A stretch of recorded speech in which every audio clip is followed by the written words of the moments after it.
Hey everyone, and welcome to This Explainer. As a social psychologist, I literally spend my life studying the strange, kind of hidden forces that dictate how we behave. And today we are going to investigate a terrifying glitch in human nature. It's this wild psychological paradox that somehow turns totally caring, empathetic people into passive spectators right in the middle of life or death situations. By the end of this explainer, you're not just going to understand why this happens, but you'll actually have the toolkit to make sure you never fall victim to it yourself. So, picture this. You're walking down a super busy street, hundreds of people everywhere. Suddenly, you trip, fall, and really badly hurt your ankle. You look up, and naturally, you're expecting like 20 hands to reach down and help you up, right? But instead, everyone just keeps walking. It sounds completely counterintuitive, but the data is clear.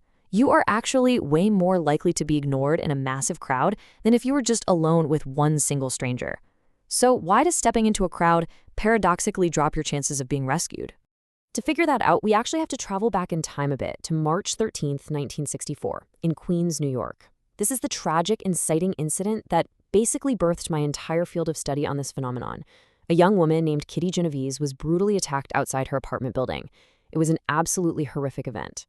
But, it was really the media's framing of the aftermath that totally shocked the nation and forced psychologists to start asking some really uncomfortable questions about human nature. Now, here's where it gets really fascinating, because there's a huge gap between the myth and the objective scientific reality. The sensational newspaper reports back in '64 claimed that 38 witnesses watched or heard this attack unfold over 30 whole minutes in complete silence, doing absolutely nothing. Well, subsequent investigations revealed that story was, frankly, blown way out of proportion. In reality, many folks only heard brief noises, they didn't really grasp what was happening, and some actually did attempt to help or call the police.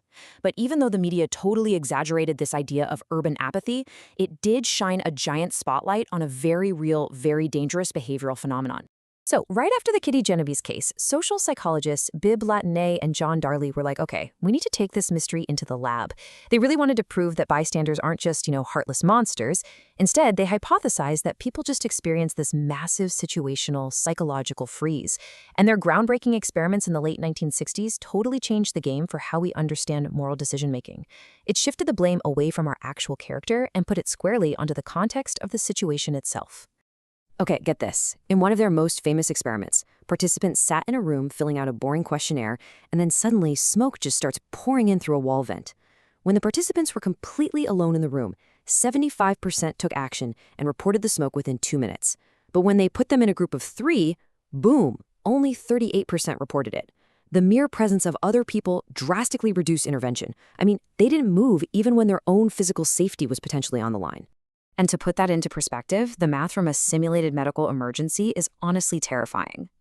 They had participants listen to what sounded like someone having a severe seizure over an intercom. When people thought they were the only ones listening in, a massive 85% immediately sought help. Add just one other person to the mix, it drops to 62%. Add 4 other people, it literally plummets to 31%. This right here is the terrifying inverse relationship of the bystander effect. The higher the number of potential helpers, the lower the actual help provided. Section 1, the 3 psychological causes. Let's decode this bystander glitch. All right, so we've seen the data, but why do genuinely caring people fail to act?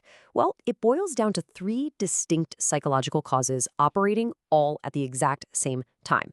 Cause number 1, diffusion of responsibility. Think of it like this. When you're totally alone with a victim, 100% of the pressure to help is squarely on your shoulders. You are literally their only hope. But in a crowd of 100 people, that accountability is mathematically divided up. You feel like, 1% responsible? Your brain immediately tricks you into thinking, oh, someone else must have already called 911. Or that guy over there looks way more qualified to help than I am. Okay, because cause number 2 is pluralistic ignorance. It's a bit of a fancy term, but basically, most emergencies start out pretty ambiguous. Like, is that person having a heart attack, or did they just fall asleep? Faced with that uncertainty, what do? We naturally look around at everyone else for clues. But here's the trap. Everyone else is trying to play it cool and look calm too.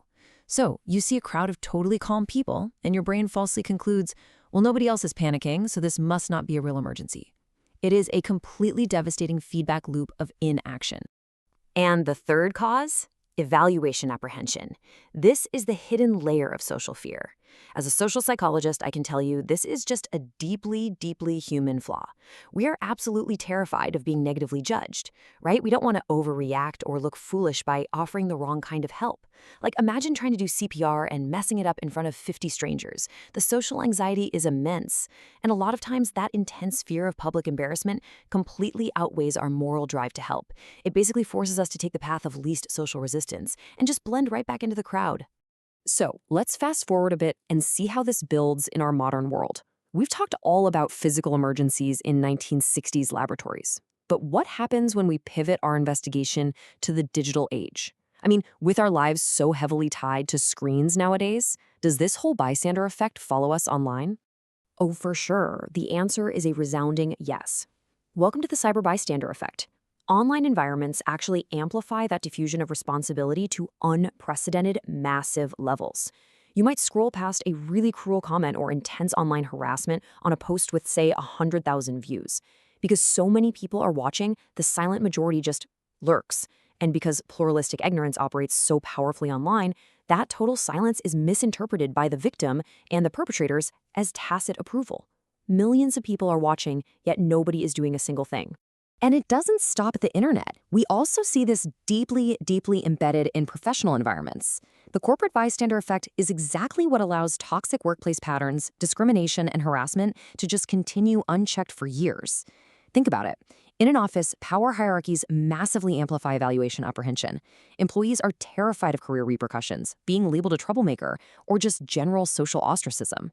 So they assume, oh, HR already knows, or someone higher up is definitely going to handle this. And just like that, the silence becomes completely institutionalized. Moving on to Section 2, Breaking the Cycle. Here is your intervention toolkit. All right, so now that we've diagnosed the glitch, let's actually build out your toolkit to fix it. The very first step requires a total foundational mental shift. You have to actively fight back against that diffusion of responsibility. The absolute second you see an ambiguous or dangerous situation, you have to stop your brain from thinking, someone should help. Catch yourself and immediately pivot to, I should help. The absolute best way to do this? Treat every single emergency as if you are the one and only witness present. Just eliminate that psychological escape route entirely. Next up, utilize the 5Ds framework. Listen, intervention doesn't always mean you have to jump in for some dangerous superhero-style solo confrontation. You have options here. Number 1 is direct. Just confront the situation immediately, but only if it's safe. Number 2 is distract. Interrupt without actually confronting them. Like, go up and ask a harasser for directions, just to give the victim a window to escape.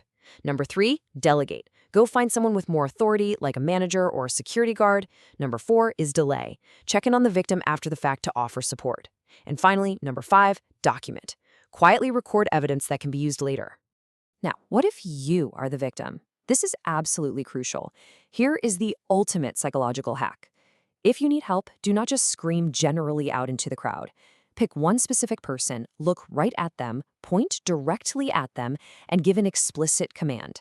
Shout something like, you in the blue jacket, help me out, or you with the backpack, call 911 right now.